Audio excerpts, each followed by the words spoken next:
Bismillahirrahmanirrahim. Tajus Salatin oleh Bukhari Al-Jauhari.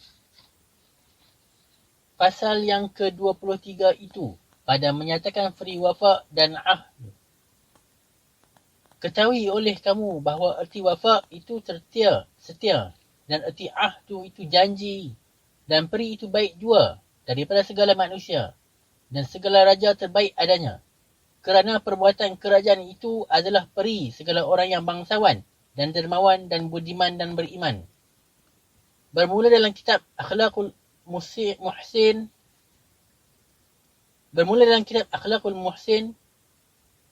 berkata, ada suatu hari Nabi Ismail alaihissalam berjalan dengan seorang sahabat.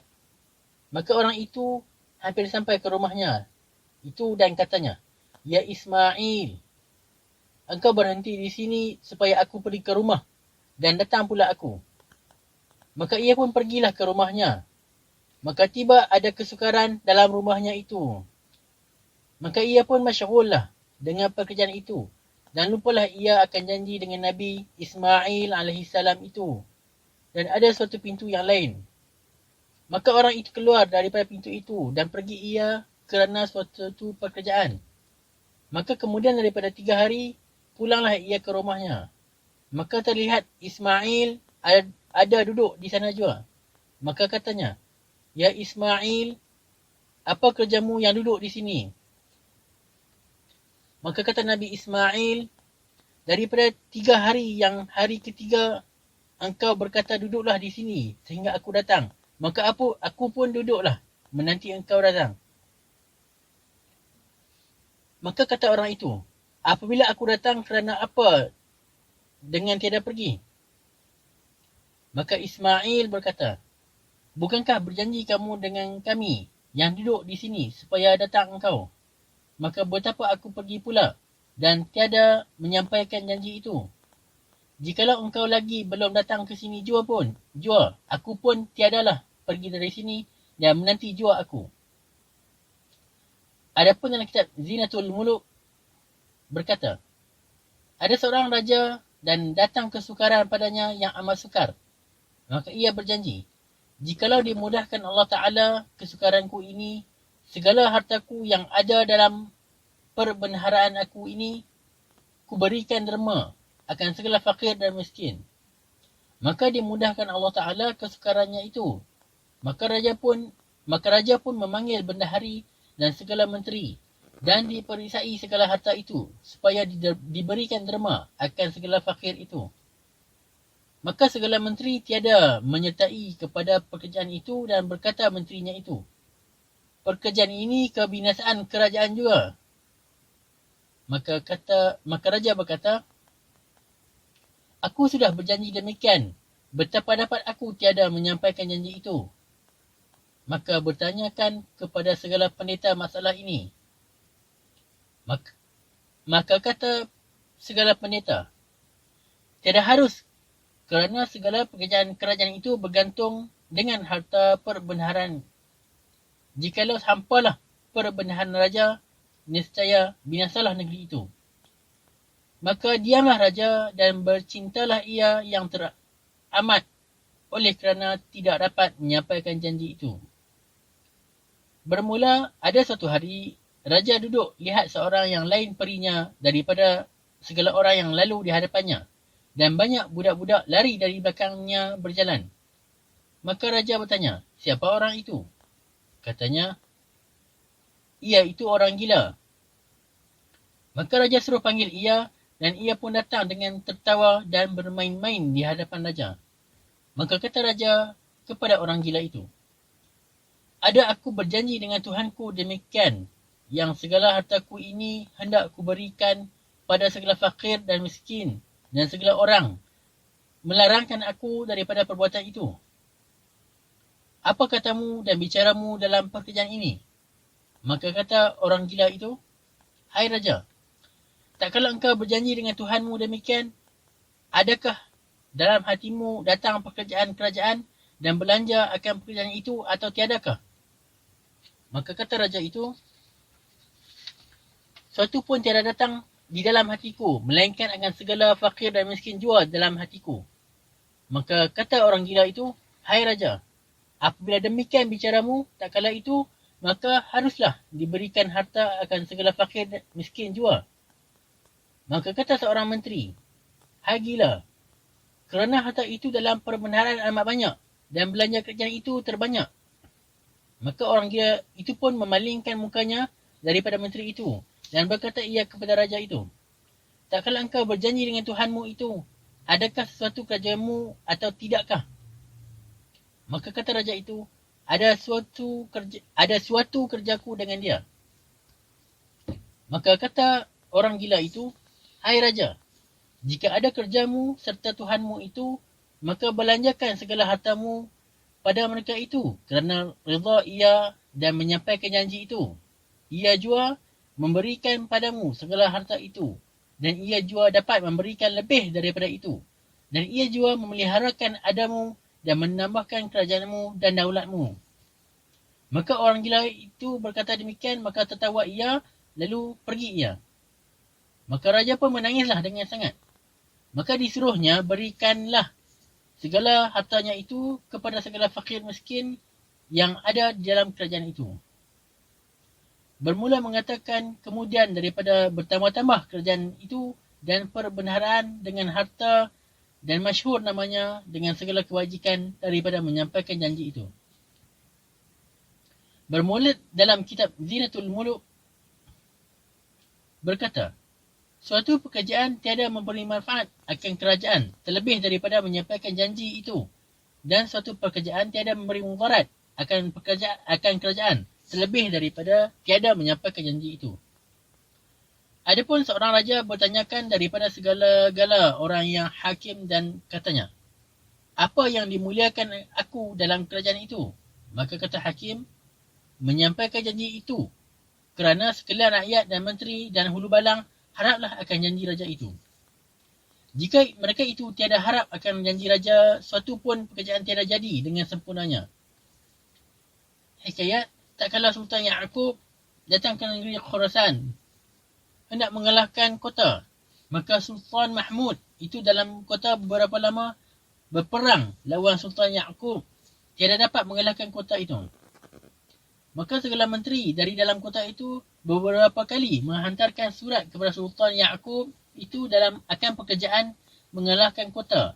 Dan ada seorang menteri dalam kota itu namanya Ibrahim Hajib. Sekalipun tiada menghantarkan surat.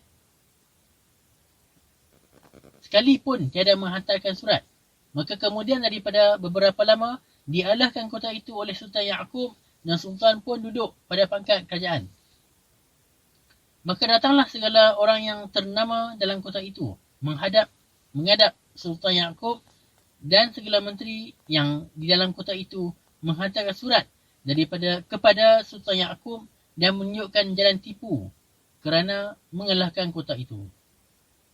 Maka datanglah dengan kesukaan dan menghadap Sultan Ya'qub, dan banyaklah orang berhimpun menghadap, dan Sultan itu pun berjamulah akan segala orang yang datang itu dan dia anugerahkan pada seorang barang yang layak akan orang itu. Maka Sultan itu bertanya, siapa ada lagi yang tiada datang menghadap kami pada hari kesukaan itu? Maka segala menteri itu berkata, hanyalah Ibrahim Hajib yang tiada datang menghadap. Katanya Sultan, sakitlah ia, maka tiada datang. Maka sembahnya oleh segala orang, tiada sakit. Maka titah Sultan suruh panggil ia. Maka datanglah Ibrahim Hajib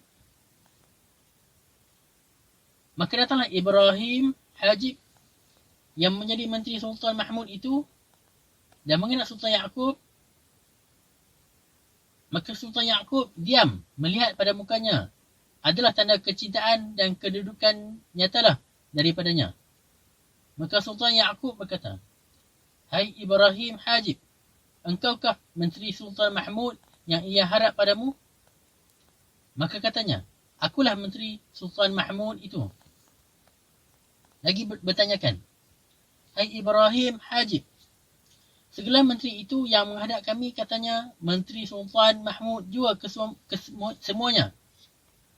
Lagi bertanyakan, hai Ibrahim Hajib, apa mulanya itu? Yang tak kala aku di luar kota dan sekalian menteri datang menghantarkan surat padaku dan menunjukkan jalan padaku supaya segeralah kata oleh kamu. Supaya segeralah Allah kota oleh kamu, oleh kami.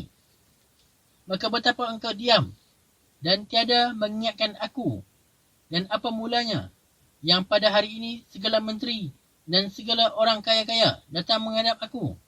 Maka engkau tiada datang dan apa mulanya segala orang menghadap aku dengan kesukaan dan kamu kecintaan. Maka apa sebab segala perbuatan itu yang tiada bertanyakan aku daripadamu kau kata benar? Jikalau tiada katamu dengan benar, binasalah pada hari ini nyawamu dan hartamu dan segala anak cucumu itu. Maka Ibrahim Hajib pun berkata, hai Sultan, jika mahu mendengar kata yang benar dan tiada gusar akan kataku, maka segala perkataan yang ditanyakan daripadaku adalah dengan kebenaran itu. Adapun seperkara yang telah katamu apa sebab yang segala menteri dari dalam kota menghantarkan surat padaku dan menunjukkan jalan padaku, dan engkau diam, apa sebabnya itu? Bermula Sultan Mahmud, itu raja dalam negeri, iaitu raja yang adil dan soleh dan lagi dermawan dan masih lagi dermawan dan bangsawan dan berilmu dan beradab. Maka adalah ia menjadikan hamba menteri dalam negeri ini dan amat limpah anugerahnya pada hambanya, emas dan perak dan bagai-bagai nikmat yang tiada terbilang banyaknya, dan sangat harapnya padaku, dan diserahkannya negerinya padaku, dan segala perbenaran padaku, supaya pada ketika kesukaran itu, aku akan menjadi temannya, dan membicarakan segala kesukarannya itu.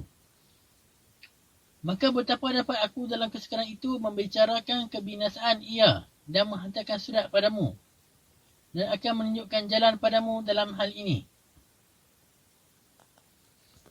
Lagi hamba yang tiada mengenal kamu dan tiada melihat anugerahmu. Maka benarlah aku menghantarkan surat kepada seteru tuanku itu yang ia berapa tahun memeliharakan hamba dengan kemuliaan dan nikmat dan daulat kerana ketika kesukaran itu. Maka Sultan Yaqub pun berkata, benarlah katamu itu. Maka sekarang, apa sebab yang tiada datang mendapatkan kami? Dan apabila datang dengan masa mukamu dan dengan kedukaan dan kecintaan itu. Maka kata Ibrahim Hajib, hai Sultan, adapun sebabnya itu yang hamba tiada datang menghadap Sultan itu kerana berseteru dengan tuanku itu yang ia memeliharakan aku dengan beberapa kebajikan. Maka betapa hamba pergi menghadap seterunya itu yang ia membinasakan keadaan tuanku, dan sebab itulah hamba duduk dengan kedukaan dan kecintaan itulah, ya tuanku. Demikianlah halnya yang nyata pada segala anak cucu tuanku dengan duka citanya. Maka betapa dapat hambamu dengan sukacita duduk di hadapan Sultan seperti orang yang berkedudukan dan berkecintaan itu, dan di luar lain dan di dalam lain seperti segala orang yang munafik. Itulah hal hambamu dengan sebenarnya. Bermula apabila Sultan Yaqub itu mendengar segala ceritanya itu, maka berkata ia, Subhanallah, baharulah kami mendengar dari selamanya peri menteri, tetapi tiada melihat rupa kamu menteri itu. Sekarang inilah melihat menteri yang benar dan mendengar kata yang benar. Hai Ibrahim Hajib, inilah peri wafa dan ahdu. Demikianlah adanya. Hai Ibrahim Hajib, barang yang telah lalu itu tiada kembalilah lagi. Maka jangan dicintakan olehmu, kerana demikianlah dunia tiada kekal adanya.